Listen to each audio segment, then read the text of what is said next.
சென்னை நந்தனத்துல இருக்கிற ஒய்எம்சிஏ மைதானத்துல நடைபெறும் சென்னை புத்தக கண்காட்சிக்கு தான் நம்ம நேத்து வந்திருந்தோம்.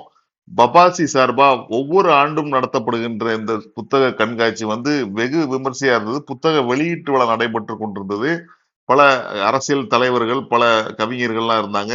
இதுதான் அந்த கண்காட்சி அரங்கோட முகப்பு அப்படின்னு சொல்லலாம். நெறைய அ பாதைகள் ஏறக்குறைய 7, 8 பாதைகள் இருந்தது.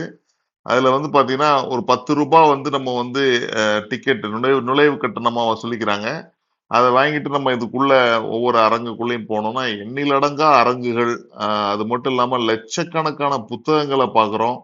குறிப்பா வந்து அருமையா அடுக்கி வைக்கப்பட்டிருக்கின்ற அந்த புத்தகங்களே ஒரு அழகு. அது மட்டும் இல்லாம சிறுவர்கள் நெறைய பேர் நம்ம பார்க்க முடிஞ்சது. நான் சொன்ன மாரி லட்சக்கணக்கான புத்தகங்களை வாசகர்கள் வாங்கிட்டு போறத பார்க்குறோம். அத டிஸ்கவுண்டட் ரேட்ல குடுக்குறாங்க. சிறுவர்கள் வந்து ரொம்ப அருமையா விரும்பி படிக்கிறத பார்க்கும்போது ரொம்ப சந்தோஷமா இருந்தது. அவங்களும் வந்து அவங்களுக்கான புத்தகங்கள், அரங்குகள் நெறைய இருக்கு அப்படின்னு சொல்லலாம். அது மட்டும் இல்லாம அவங்க சாப்பிடுறதுக்கான உணவுப் பொருட்கள், அ பஞ்சு மிட்டாய் போன்ற விஷயங்கள்லாம் நம்ம வந்து அங்க பார்த்தோம். பஞ்சு மிட்டாய் வந்து அந்த கலர் இல்லாம வெறும் ஒயிட் கலர்ல குடுத்தது ஆறுதலா இருந்தது. நான் ஒரு சட்டை மட்டும் தான் அந்த பஞ்சு மிட்டாய் கலர்ல இருந்தது. ஸோ, அது மட்டும் இல்லாம, அ அரங்குல வந்து 3 சிலைகள் குறிப்பாக வந்து திருவள்ளுவரோட சிலையா இருக்கட்டும், பாரதி, வ.உ.சி சிலைகளா இருக்கட்டும், அது போக நெறைய அ புத்தக வெளியீட்டுகள் நெறைய நடந்தது. வணக்கம்.